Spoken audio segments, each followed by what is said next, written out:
Greetings, ladies and gentlemen. I'm the Investigamer, and I believe I owe you a question and answer session. So here it is. The first question you probably have for me before I get to my lovely list here is, what the hell am I wearing? Well, I'm going to PAX East here in April, a couple of months, and while I am going to be running around getting footage and stuff for the Investigamer, I would like to cosplay as something, and I figure a good place to start would be some type of 80s movie that I really like. There's a lot of 80s movies that I love, particularly in the horror genre, but outside the horror genre is, Breakfast Club, friggin' Back to the Future.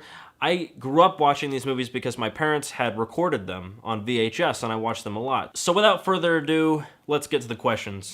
I want to make this as quick as I possibly can because I don't want to waste your time. I'm going to try to answer the questions and give enough details that it is enjoyable for you, but at the same time, not babble and drone on about things that are not important. So I have abridged these questions for the most part. A lot of these questions, they were a paragraph long, and I just had to cut them down. So if I did trim around the edges, I apologize, but I tried to keep the essence of what your question was. I did manage to fit pretty much every question I got on the list. Even those of you who asked 2 or 3 questions in one comment, please don't do that in the future. It just makes it harder on me. But I think there was 2 or 3 questions that were left out simply because after I compiled the list and went to shoot the video, I noticed some were added. I apologize if your question didn't make it. Maybe the next question and answer session it will make it. So let's get right to them, shall we? I'll show the questions up on screen so you can see the original context around them. So if you want to look at that, you can pause the video and read the entire question. But I think I managed to abridge the questions fairly faithfully, so if you don't want to waste too much time, don't bother with it.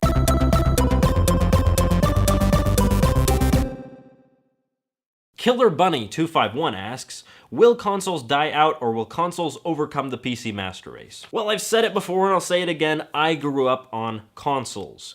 My first ever console was the Super Nintendo Entertainment System, but I don't consider that my childhood console, simply because I did have one, but I didn't play it very much. I simply didn't know what I was doing at the time. I was so young, I don't even have memories that far back, for the most part. So the first console that I considered my first console would probably be the Nintendo 64 because I spent way more time with that and I remember everything that I played on it. I did come back to the SNES later on and the NES and everything else, but I grew up what I would consider on the N64 and the PlayStation 1 and the PlayStation 2 shortly thereafter. And I remember a lot of those moments fondly. For instance, Castlevania Symphony of the Night. When I first got that game, whoa, it was dynamic. It changed everything for me. It was so smooth compared to a lot of the more static games that I'd played in the past. I'm glad that I grew up in that console area, and I'm glad that as I was growing up, I got to experience what consoles were like and what it was like to just sit on the couch with a controller in your hand, boot up the game, you get right into the action and start playing it. Today, things are so fragmented. We have these consoles that can do so many different things, and it's not really about just the gaming anymore. Since consoles are so fragmented these days, and they have so few good exclusive video games that I can't get on my PC and wouldn't be better on my PC, I don't like consoles anymore that much. I haven't been playing my consoles as much. My favorite console of all time, no questions asked, is the Xbox 360 because it has such a wide library and because right out of the gate it was so pro-gamer compared to other consoles that pandered to motion and pandered to media and pandered to music and pandered to this and that.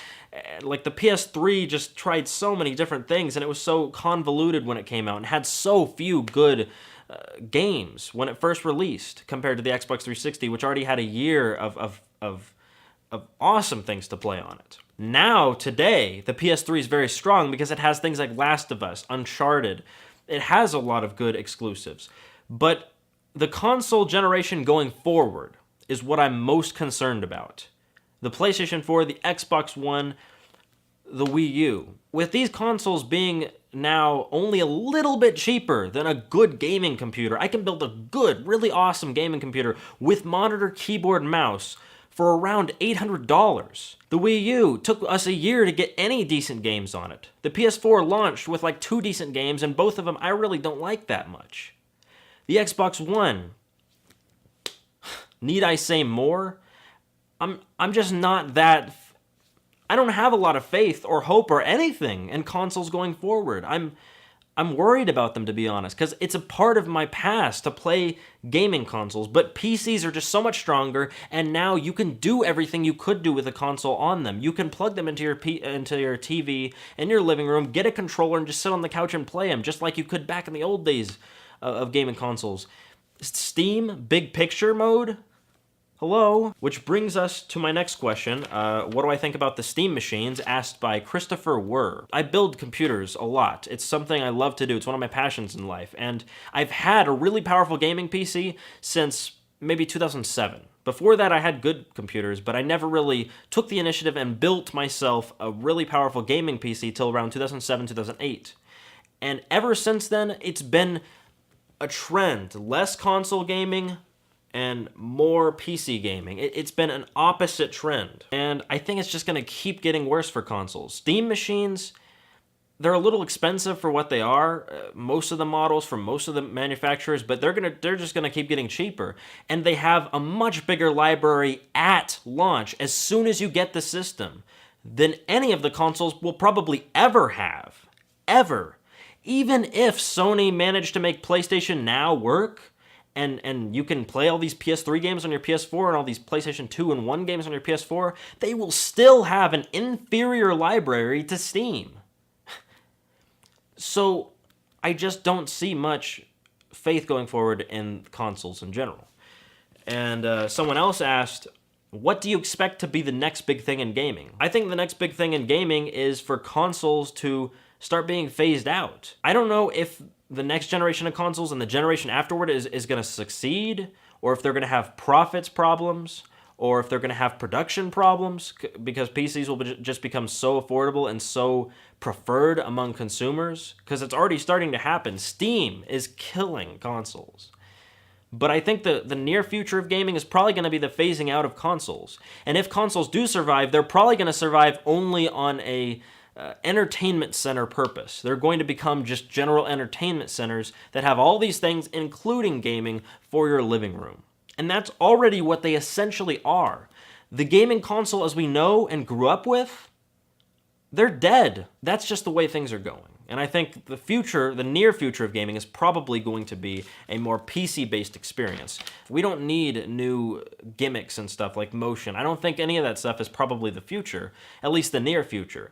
That's gonna take a little more development. And the next question that I got was about the Oculus Rift. Joyless Stinger asked, do I think the Oculus Rift is the future of gaming? All that stuff, the trackpad that you can walk on while wearing your Oculus Rift to move your character around, I think that stuff is neat, but I don't think that's the near or even mid-future of gaming. Maybe in the far future, when virtual reality becomes more of a reality, maybe that'll become a future thing. But for now, I think all that stuff, including motion, is more of a hardcore subset. I think people who are hardcore gamers are going to experiment with that stuff more and more. But ultimately, the core gaming crowd, just gamers in general, are more interested in just continuing what we have now, our controllers in hand, playing the game, totally focused, getting immersed, and just doing better stuff and bigger stuff with games. Gabe the Great asks, what game have you put the most hours into? This is a tough question because I don't have the statistics behind how much hours I've put into Halo 2 and 3, which I've played both of those games as soon as I get home from school when I was a kid. Halo 2 got me through middle school. Halo 3 was like my after-school game for all of high school. I was a big Halo player, both competitive and custom game, and I was a Forge builder. I did so much stuff in Halo, so I don't know how much time I put into the Halo 2 and 3 games, and I know it's a lot less for Reach and a lot less for Halo 4, just because by that time I stopped having time on my hands to play those games, and I was playing tons of games every week instead of just one. But with Halo 2 and 3, I probably put 1,000 or more hours into each of those. But the game that I have actual record of playing a lot of time, like I have a timestamp for each character that I have, is Oblivion.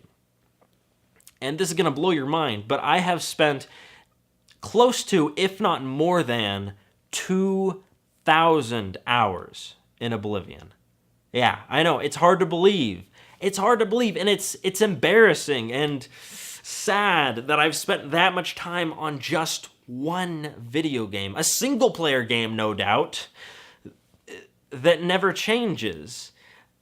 I just loved that game so much that I would go back to characters I've already been completely done with and talk to them, even though they say the same thing over and over again. There was just something about that game. I got so connected to it on such a level that I could play it all the time. I played it for an entire summer when it came out, and the summer after that. But I don't know what it was about that game, but that's probably my most played. Maybe one day I'll be able to find the stats for Halo 2 and 3, but for now, I'm going with Oblivion. Mahatma Gandhi asks, what is a game that you enjoy that most people do not? Probably Singularity would be the one right off the top of my head that I can tell you. There's plenty of games out there that I love and no one else does. Darkness 2. I loved that game. A lot of people thought it was just a mediocre shooter. I think it's great. But Singularity, almost no one's heard of that. And if you have heard of it, you probably don't like it that much. Most of the reviews were average at best, but I loved Singularity because it blended shooting and action with horror so well. And for once, like, usually I'm a guy that does not like jump scares. I think jump scares are lazy. I think they suck. But Singularity was a game that used jump scares in a positive way. And that was cool, to see jump scares that didn't make me want to rip my hair out and scream at the director, honestly. So I would recommend anyone out there to get Singularity if you can. I think used, you could probably find it for around $15. It's not that hard to find. And you should grab it now before it's gone, because I'm going back and trying to buy some old games from my childhood on PS2 and PS1, and I'm having a shitty time at it. Games become rare surprisingly quickly when you get older, because time starts going faster, and everyone is getting rid of this shit, and they're losing their quality. So get the games while you can, folks. They aren't going to last forever. Noodlesman asks, what is your opinion of the Fallout video games? I have played both Fallout 3 and Fallout New Vegas. I haven't played anything before those. And when Fallout 3 came out, I didn't like it for a really stupid fucking reason. The reason I didn't like Fallout 3 is because Bethesda was doing it instead of the next Elder Scrolls game. And I loved Elder Scrolls, so I wanted them to do another Elder Scrolls game. And I guess, like, I found so many things wrong with it because I was looking for something wrong with it, because I was just so annoyed. But there are some legitimate problems with Fallout 3, to be perfectly honest with you. I love it now. I love that game. I love the atmosphere of it. I love exploring abandoned vaults. I love a lot of the quests that you do that are just silly. I love the one where you blow up Megatown. There's so many things I like about Fallout 3, but at the same time, there are a lot of problems with it. First of all, the map wasn't nearly as big as it should have been. They fixed that by having a shit ton of DLC. I would rather have a few really big DLCs than a lot of small DLCs. And a few big DLCs, that's what they did in Skyrim, which was a good idea. And then in Fallout, it was just trying to fix the fact that they started out with a really small game by comparison to their other ones. And I don't like that. That's one complaint I have. Another complaint that I have is the Wasteland is just so boring. It's not fun to walk around in the normal map. It's so stale. And I know it's supposed to be an apocalyptic wasteland from all the nukes and stuff, but you can do better than this. It doesn't have to be that dry, if you know what I mean. And the last main critique I have was that there was not a lot of variety. There wasn't a lot of ways to individualize your character. For instance, in Oblivion, you can make your own spells. You can make your own enchanted weapons. You make everything your own. And in Fallout, you can't do that. You can't make your own weapons. You can't customize your weapons. You can't customize armor or anything like that, where they could have totally done this stuff. They could have worked it into the game. Fallout New Vegas, on the other hand, I think fixed a lot of the problems I had with Fallout 3. They had ways to upgrade your weapons, and that was pretty cool. But all of that stuff aside, I do like the Fallout games. They're pretty fun. Dirt Bike Redden asks, have you played Telltale's The Walking Dead? Have not yet. I do own it, and I am gonna play it. I just haven't got around to it. Blink a Neighborhood asks, have you played Rage? And if so, what do you think about it? I have played Rage, and luckily for you, I'm actually doing an investigation on it in the future. Jackson Beatty asks, do you still play any tabletop games? No, but I've been wanting to play Dungeons & Dragons again. I actually, a while back, a few months ago, I made my own Skyrim-style Dungeons & Dragons game where a lot of the enemies were based around Skyrim characters. All the map areas were based around Skyrim map areas, so that's pretty geeky. I'd love to do more stuff like that. I want to do a Dungeons & Dragons game around Magic the Gathering, which is really silly, but I think it would be cool. I just need to get a group together that'll play this and I can experiment with and be creative with. And I need to start researching again because I have not DM'd. I'm a big DM guy in a long time, and I need to find out how to do it again because I'm way out of practice. So once I do that, I'll probably start playing tabletop again, and I may make some videos about it. I don't know. Christian Dawson asks, what is your opinion on paid early access to games? I think it can be used for a good purpose, to be honest. There's two scenarios in my mind. There's the scenario where your game is ever changing and getting better, and it's mostly based around the mechanics, or it's based around an idea, and that's something like Prison Architect, Space Engineers, Minecraft, things like that, where you can go out and play the game now, and all that's going to happen is it's going to improve version after version, and you can keep playing it and keep fooling around with it, messing around with it, and having fun with it. The other game is a game where when you first play it, that needs to be a complete experience. You need to play that game and get the full impact and just go through the story and have a nice little cherry on the end where you start at the beginning and you come to the ending, and that's the experience, and you can look at it as a whole, from the entire perspective. That would be something like Gone Home or Limbo or anything that's very story driven. You shouldn't do early access to a game that needs to be complete when you play it. It just wouldn't work. You can't have someone play halfway through a story that needs to be taken in one sitting and then give you feedback on it, because it ruins it for them. Or to play a story and not everything is finished. It's not looking how it should, because then when they go back and play it when it's finished, they've already been spoiled, they've already got some of the impact in the past, and it's not as it would be if a person just sat down and played it completely finished. Very mechanical games that just improve over time, that'll work. Very story-driven games that need to be played in their entirety when they're done, that's a bad idea. So use early access wisely. It can work, just not for everything. Creepy Voices asks, what is your favorite game series of all time? This is kind of a silly question. I mean, I think I made it pretty obvious over the years or months or whatever. But Halo, people have seen the props that I have and the stuff that I own, and I've talked about Halo a lot, both on Game Binge and here and everywhere. I started this show, Investigamer, with a 30-minute long Halo video. I love Halo. I've grown up with it. I've grown old with it. Not old, but whatever. I want to have Halo through the rest of my life, but that may not happen. I love Halo. It's like my Star Wars. You know, there's a lot of geeks out there that are totally about Star Wars. They can quote that shit. They can talk about that shit with their friends all the time. They're always talking about gossip and rumors when it comes to the new Star Wars movies. And I'm that way with Halo. Halo is my Star Wars, basically. If you look at Mr. Epsilon and his Star Wars fantasies and fanatical behavior, that's me, but with Halo. Dragoon77 asks, do you have any favorite mods for your PC games? Also, have you played Dishonored, and how would you compare it to BioShock Infinite?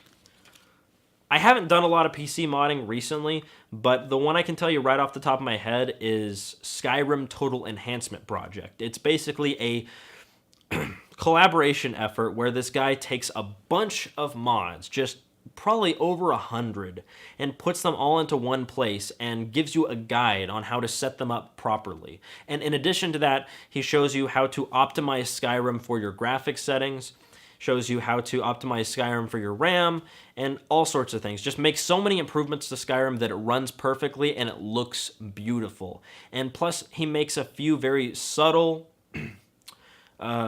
mechanics changes that he thinks improves the game, and he even like tags certain things as optional. So he makes little notes saying, don't install this if you don't want this, or that sort of thing. And he has some things as core mods for this entire package, and then other things as optional mods that only improve on certain aspects that you may not be interested in. And I think it's a really cool thing. I've installed it 3 or 4 different times. It's a very big chore to install it because it takes so long. It's a lot of downloading. It's a lot of work to go through and put things in the right order in a mod manager. But if you can get through it, it makes your Skyrim look and play beautifully. It's just gorgeous. As for your question about Dishonored, I loved Dishonored. I want to review it someday. It's one of those games that I wanted to review back when I was doing stuff on a different channel, but just never got around to it. And I gotta say, I don't think I really agree with you about the thing with BioShock. Don't get me wrong, love Dishonored. I love the mechanical side of it, especially, and how the gameplay is, but when it comes to these two games, I'm a big story guy, okay? I'll admit that. I'm big on playing a game by myself and getting immersed and getting totally into it. I'm sorry, but BioShock is leagues ahead. We're talking about Infinite. BioShock Infinite is leagues ahead in the story department. It is... I loved the BioShock Infinite story. Yeah, it's a difficult ending to understand. Yeah, it may have some holes, but I got it, and to be honest, I don't care if there's some holes. I don't care if it doesn't make sense when you think about it a certain way. It was cool. It was pretty cool, and it was unexpected, and I liked it. I loved the characters. I loved the atmosphere. I loved everything about it. And with Dishonored, I loved the gameplay, but the story wasn't really that great. The voice acting wasn't that great. The characters weren't very developed. I didn't get attached to really anyone. It was fun, but BioShock Infinite, I thought it was a better made game. So, in a competition, I'd give it to BioShock Infinite, although I loved both of them.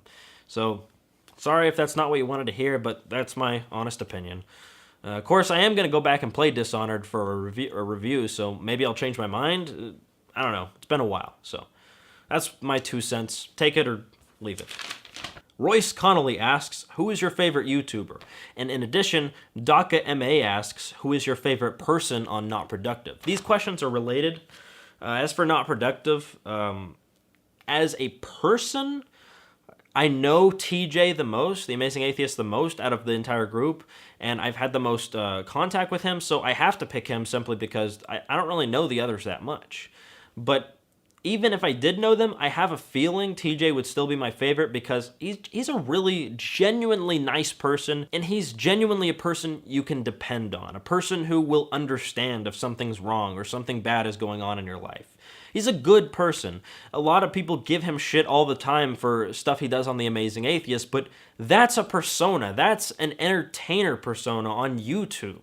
He's doing that for the entertainment.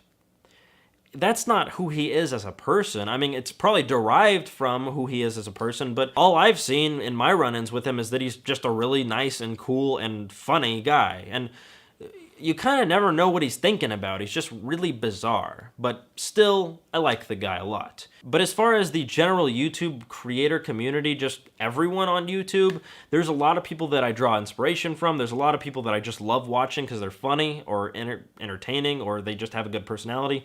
And I'll just name off some off the top of my head for you. As far as gaming, Egoraptor, JonTron, AVGN, PBG, you know, the big ones. Most of you already have seen them.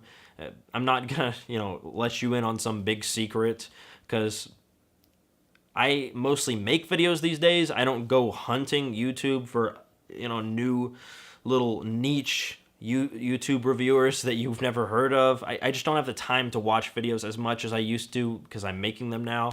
Another good person that you probably never heard of is Farfetched Reviews here on YouTube. He's pretty good. Dude with the Voice, is a guy you might not have heard of. He's actually been featured on Not Productive before, and he's actually joining Not Productive, I think. He's made gaming-related stuff before. Outside of gaming, there's the Nostalgia Critic. I used to watch his stuff all the time. I love his older stuff. His newer stuff, every once in a while I'll like it, but it's kind of getting dry for me. I like Paul's Ego. That's probably my favorite YouTuber of all time, just because he influenced me so much. I would have to make these long drives from college back home, or college to another state entirely, and because of that, I had a lot of time in the car doing nothing, where I got so bored, so I would just put on his question and answer videos and just listen to him talk. And I just love his personality. I love listening to him tell these stories that he's had in his life. So Paul's Ego is a big one for me. Yeah, off the top of my head, those are the ones. But maybe in the future I'll do a video where I just list off my top 10 favorite YouTubers, and you can go check them out and give credit where credit is due. C New MS23 asks, what should 343 Industries do to make Halo 5 as awesome as possible? I've said it before and I will say it again. I do not like cash cows. I don't like repetitive sequels. I don't like sequels that do the same thing as the game before it. I didn't like Arkham Origins because it was really just Arkham City repackaged. That's all it was. I don't like Call of Duty. I haven't liked Call of Duty since, like, World at War. I mean, just don't make the same game twice. How fucking hard is that? I don't understand. If the first game was popular enough to warrant a sequel, that means you have money. That means you have the ability to try new things, to experiment. So fucking do it. Don't make the same game twice. And that's why I like Halo 4. So many people bash Halo 4 and don't like it. And even Halo fans are like, why did they change this? Why did they change that?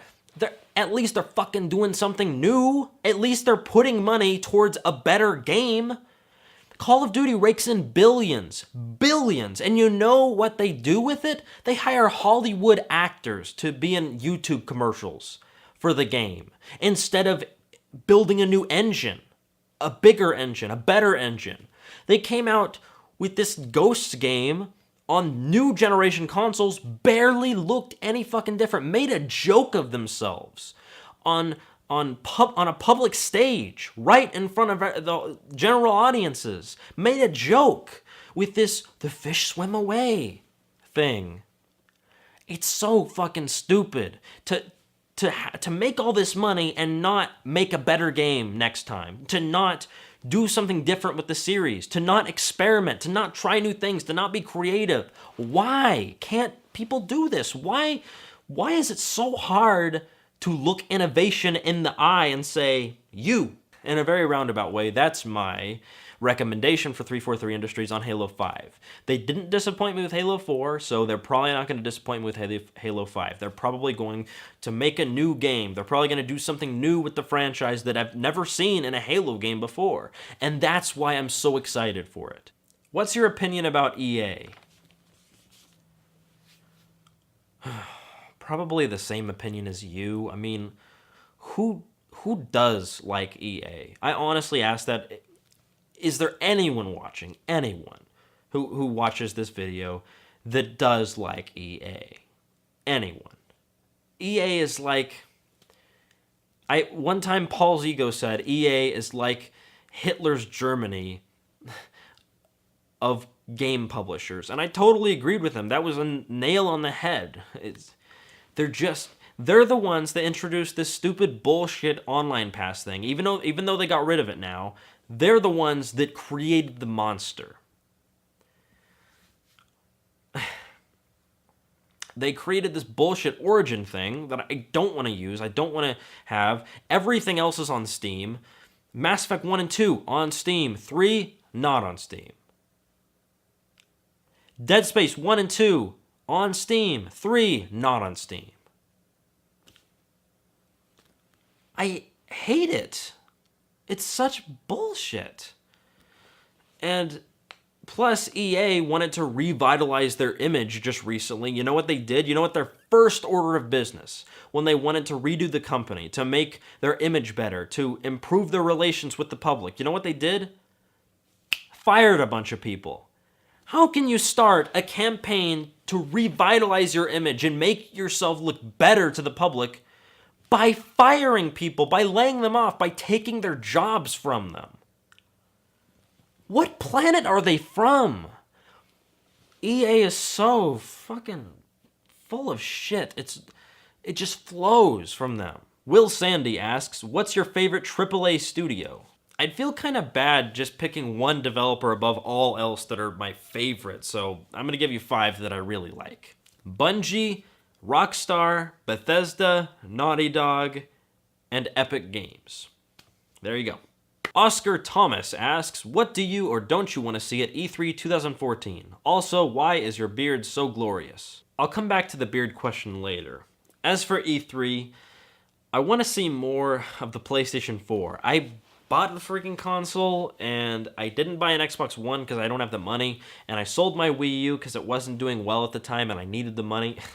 But I bought the PS4 and I still have that thing and I use it for Netflix and a bunch of other stuff, but I want more games for it. I'm going to play Second Son and review that sucker, but there's not really that much on my plate so far for PlayStation 4. So I'd like to see what they're doing with that console, what new stuff we can expect going forward in this year and the next. Far More Johan asks, what makes you stand out from other reviewers, and how do you intend to develop your YouTube personality? Also, would you accept an offer to do a rigged review for money should your channel grow? Lastly, how did you manage to get such a glorious beard? Now I'm going to address the beard thing.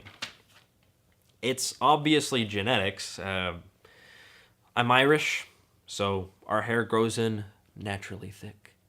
And I just don't shave. That's how I get a beard. You just don't shave. That's how it works. I don't think my beard is any kind of special. I mean, have you seen The Amazing Atheist's beard? It's pretty impressive. If you haven't seen it, you should go take a look. Paul Zigo can grow a pretty damn good beard, too. I'll be perfectly honest. There's a lot of bearded men on the internet, and you shouldn't be scared of the beard. You shouldn't be afraid of the beard. The beard is your friend. As for what makes me stand out as a reviewer and how I intend to develop my YouTube personality, well, my YouTube personality is derived pretty much exclusively from my personality in real life. It's not identical. I act totally different in real life. I'm more of a shy, reserved, really laid back and casual person that won't talk to you just generally on the street. I like to hang out with friends and just, watch videos and play video games. I'm not a very outgoing person like I might seem in my videos. But ultimately, my personality, what I believe, what I think, it's derived from my real self. And really, that's all I can pull from, because I want this thing to be fun. I want YouTube to be something that I do for fun, that I enjoy doing, that is going to be my job and my career, but I can have fun with. And something I can be comfortable with. I don't want to lie. I don't want to put on a mask. I don't want to be fake about this. When I started doing YouTube, honestly, I felt more real in front of a camera than I ever was in real life, because back then I didn't have a lot of friends and I wasn't surrounded by people who enjoyed my company. I would put on a mask essentially in real life. Real life was my fake, and this was my reality. And now that I'm happy in real life and I'm around people that I enjoy being around, who enjoy being around me, it's nice to have both at the same time. A YouTube personality where I can be myself and a world where I can be myself. And I assume that's just going to make me a better YouTuber as the years go on. I don't intend to do anything special to develop that personality. I'm just going to keep being me, and I'm going to keep being as funny as I can be when I write my scripts and I design the next video that I do, and I get out here in front of this camera. As far as being different from other reviewers, the main thing that makes me different is that I am me. There's no other person who will make a video and be me. You can't do it. You cannot recreate a person. You can try. You can mimic a person, but you will never be right down to the very same molecules, to the very same bone, to the same everything. You can't recreate this entirely. You will always be a little bit short, if not a lot short. So there's that separating me from them. I am my personality and they are their personality. And maybe their personality will draw in more viewers. Maybe more people will like them than me, and that's okay. I'm not here to compete with anyone. I'm here to sell me, to sell this. And if you like me, then I'll get further on YouTube. If you don't, maybe I'll just stay in this little niche market. And if that happens, I'm okay with that. Now, there's other things I will try really hard to improve so that I've drawn more viewers, and that's my editing. That's the flow of my videos, how the scripts are written, so I can get into the meat of it. I've been trying to develop that more and more. TJ has been giving me a lot of ideas on improving that. TJ has been a very big resource in making my videos better. He's suggested so many things to me that have worked. I plan to put more depth and detail into my reviews than other people would put. I want to dig deep into this stuff. I don't want to just skim the surface like a lot of reviewers do. IGN. And for the love of God, I really don't want to be pretentious. I've done it in the past, and I don't want to be that guy. I don't want to be that guy who thinks he knows everything, that thinks he's the opinion of the internet. You know, I want people to understand I'm fallible. Not everything I say is right. I'm doing this shit entirely for the entertainment aspect. I'm not doing this because I think I'm smarter than you or I know video games more than you. There's a lot of my viewers who can fucking own me on video game knowledge, who know way more than me, who've been around video games longer, who've grown up with video games since the 80s.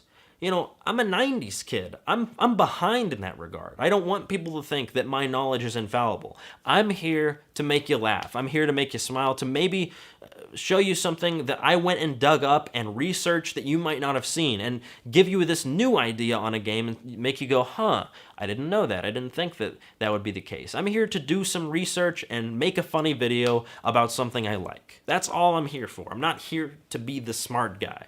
I've come across reviewers that I really don't like that do that act like they're this, I'm a gaming scholar, I should write a thesis paper on how perfect the Hotline Miami soundtrack was. And you asked one more question, and that was, will I ever do a rigged review for money? If it ever gets to the point where someone's willing to pay me money to do a rigged review, I'll probably already have enough viewers to make a decent amount of money off of YouTube. And if I'm already making a decent amount of money that I can live off of, there is no way, there's no fucking way in hell that I would accept money from someone to make a good review of their game. There's no way I'd do it. Because if I'm living happily and comfortably, then I don't care about money. I care about doing the stuff I like to do. And it would be pointless to accept some money to do a rigged review and ruin my reputation when I'm already making enough money to live comfortably. It's just pointless. Money is not important. Being a gamer isn't always cheap, but it can be a cheap lifestyle. All I really do is sit around and play video games. I don't need a lot of money to live off of. I'm a frugal person. Loving Boarding asks, do you think it's okay to breed and eat dogs or chimpanzees, or is there a double standard?